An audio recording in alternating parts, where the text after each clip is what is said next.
Alzheimer's disease is a degenerative brain disease that has an unknown cause and is the most common form of dementia. It results in progressive memory loss, impaired thinking, disorientation, changes in personality and mood, and it may lead to loss of cognitive and physical functioning. Alzheimer's can hurt the lives of many people, and that is why it is important for scientists to try to discover what makes this happen and how it can be fixed. The reason I chose this topic was because it has affected my life. My great-grandma had Alzheimer's disease. It was sad to wrap my head around the idea that even though I visited her, she wouldn't remember who I was. This made me want to research more about the disease and inform people about all that it is. With this disease being so heartbreaking, it would be beneficial if scientists knew how it is caused. One of the main causes scientists most look into is genetics. Early onset Alzheimer's is caused by gene mutations that are passed from the parent to child. In mostly all cases, the child of the parent has to inherit the gene from the parent that has been affected by Alzheimer's. This is one of the main causes of Alzheimer's today, although there could be a cause out there today that scientists are still unsure of. According to Jennifer Corbett-Doran, people who suffer from chronic depression throughout their lives are more likely to develop Alzheimer's compared with people who are not depressed. Because many things can go wrong that can cause someone to forget something, it is important to know for sure that it is Alzheimer's. How they diagnose this disease is by looking for tangles or plaques in brain tissue during an autopsy. Scientists think that plaques and tangles are the main cause for blocked communication in nerve cells, and that is why our brain cannot process, which may lead to Alzheimer's disease. There are 6 main ways you can tell if someone you know may be experiencing this disease. The first sign is asking the same question over and over again. The second sign is repetitively asking the same story over and over again. The third sign is forgetting how to do daily tasks that you used to be able to do perfectly without thought.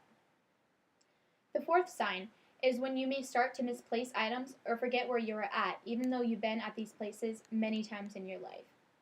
The fifth sign is not taking a bath or wearing the same clothes because the patient thinks that they just cleansed themselves or that they haven't worn the outfit in a while.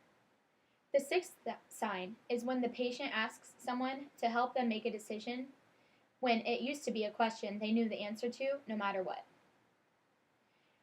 Scientists can't really know if someone has Alzheimer's until they have the autopsy done. According to Thomas Mogg in 2011, if you or someone you know experience these warning signs, it is very important to get an autopsy done to determine if it truly was Alzheimer's disease. Alzheimer's is not completely curable, but with therapy options, it can be.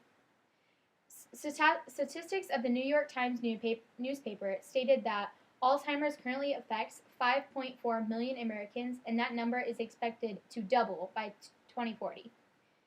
Paul Offit from the Washington Post suggested that herbs and supplements are popular, but they don't complete the task of curing Alzheimer's. That's why therapy is better.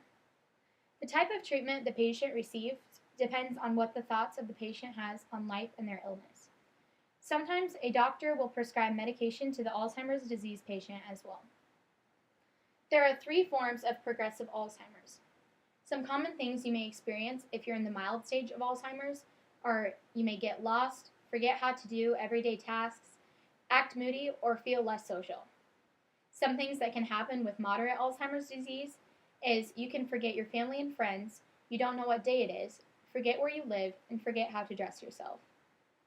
But the worst type of Alzheimer's is when it is severe. This is when you don't know what to say, you need help walking, you don't remember how to go to the bathroom, you get lost, don't know people's names, and have more severe personality changes.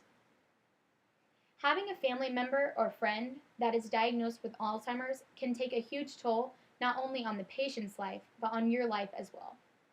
Although it can be frustrating with how much the patient will forget, it is important to be supportive and still give them the same amount of love. For many, the secrets to navigating this journey are learning, supporting, and loving. It is important to believe that one day there will be a cure for Alzheimer's disease.